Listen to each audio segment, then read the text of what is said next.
David, listen with your special ears. Yeah? Do you hear the air conditioning? I hear it.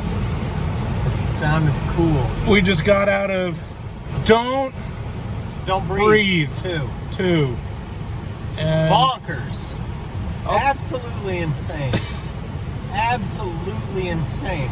they went full retired on that movie. And it's to the point of being near incomprehensible. No, I don't think it's to the point of being near incomprehensible.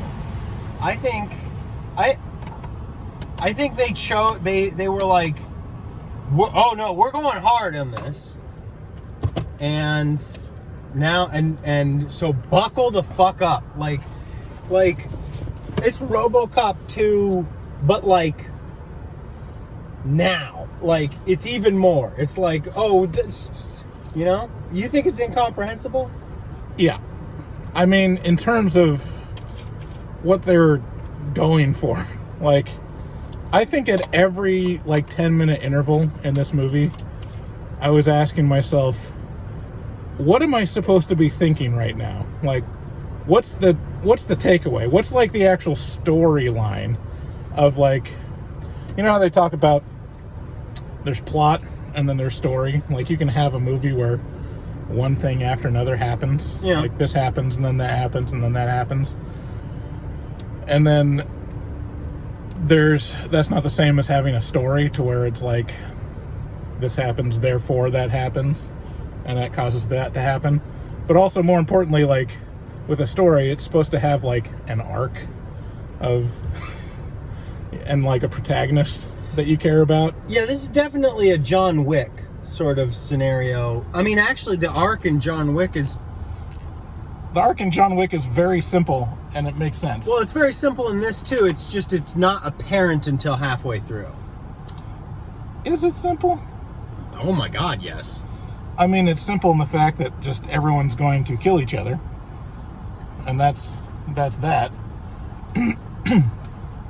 I think it's pretty straightforward and simple. Yeah. Okay. What's going on with the screen there? It's just lens flare. Oh. Here. There. See? Oh, that's it. It's fine. What was that? So, yeah, it's bonkers. It's a wild ride, and it barely has anything to do with the first one. Okay, see, now, and this is the other thing, is I saw the first one, I don't know how long ago, maybe when it came out. Right. And I don't remember anything about it, other than, I think that blind man was in it. Right. Yes. But I think he was the bad guy. Yeah. But his house was broken into by hooligans. Right. Yeah. Okay. Yeah, so, I mean, you set up, it's the sequel to that first movie in which they establish the main guy, the main old man, as a kidnapper and a turkey baster rapist. He's the protagonist at the start of this, though. And he's the protagonist at the start of this movie that you're really rooting for, or supposed to? Question mark. It's bonkers. Why would you? Wait. At the start of this, they paint him as a killer rapist? No, that's the first movie. At the end of it, he kidnaps that. It shows that he kidnapped that girl. Sorry, spoilers for Don't Breathe 1. Kidnaps. If they find out he kidnapped a girl that killed his daughter, and he was trying to impregnate her with a turkey baster. Yes. Okay. Yes. Okay. So I was like, generally. How did it end? Yeah. Go ahead. Generally, not who I would choose to be the protagonist, the good guy in the next movie. You know? Yeah. I don't know. That's just me. It's a good point. But I was so foggy on that. But this movie is a standalone movie. Basically, they treat it as a standalone movie with the same character from the first one. Yeah. And if you, look, I'll say this, I had a good time. Did you have a good time? I mean, the first half of it, I was pretty bored. I was like, what where are we going with this? I'd say the first act, like the first 25 minutes, maybe 25. And then it gets into like the second and third act, and it goes bonkers.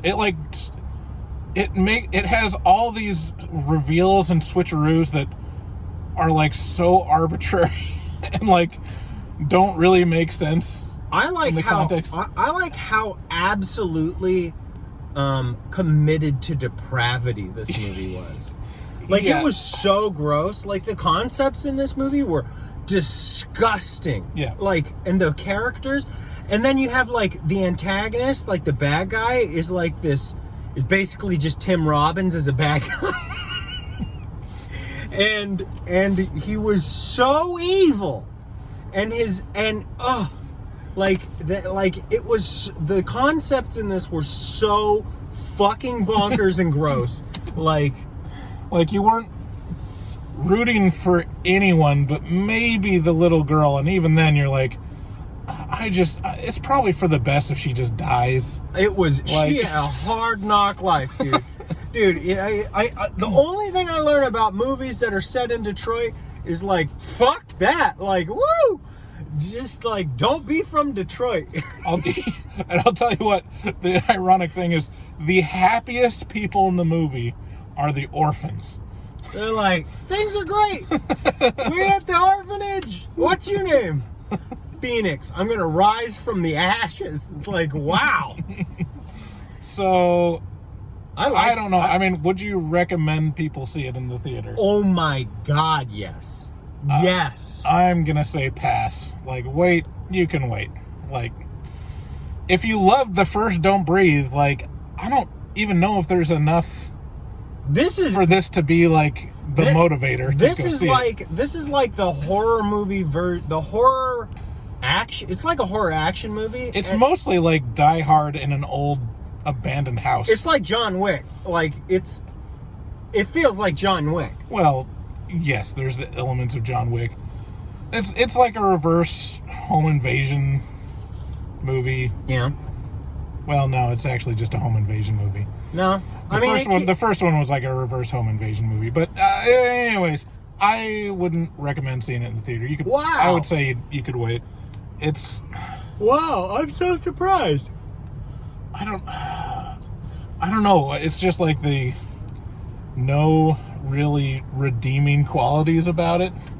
I guess if you want to be like, just feel gross and watch an incomprehensible series of events. I thought it was I was pretty shocked by it. I liked how it just kept shocking me. It was like, oh my god. And when the ridiculous things would happen, I'd be like, this is irredeemably ridiculous. I can't. And it would come through and be like, no, but here's the answer to that. And you'd be like, oh, okay, well, I'm still on board. Like, there's still like it never, like, I was like, it jumped the shark for sure at one point. And then it was like, and here's how we're going to handle that. And I was like, oh, yeah. Well, okay, if you're going to do that, I guess you can get away with it.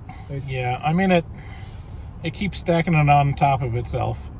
And anyways, it's going to be a lot of fun talking about the whole thing with all the spoilers. So tune into our next episode of Horror Movie Talk. I'm tired. On your favorite podcast platform. I'm Bryce, that's David, and we're going to go to sleep now. I'm going to go to sleep. Bye. Oh, yeah, bye. Bye. Look at David's wonderful eyeshadow. It's mascara, Bryce. Mascara. Blink for the camera. Gotta blink. There we go. Okay. Bye.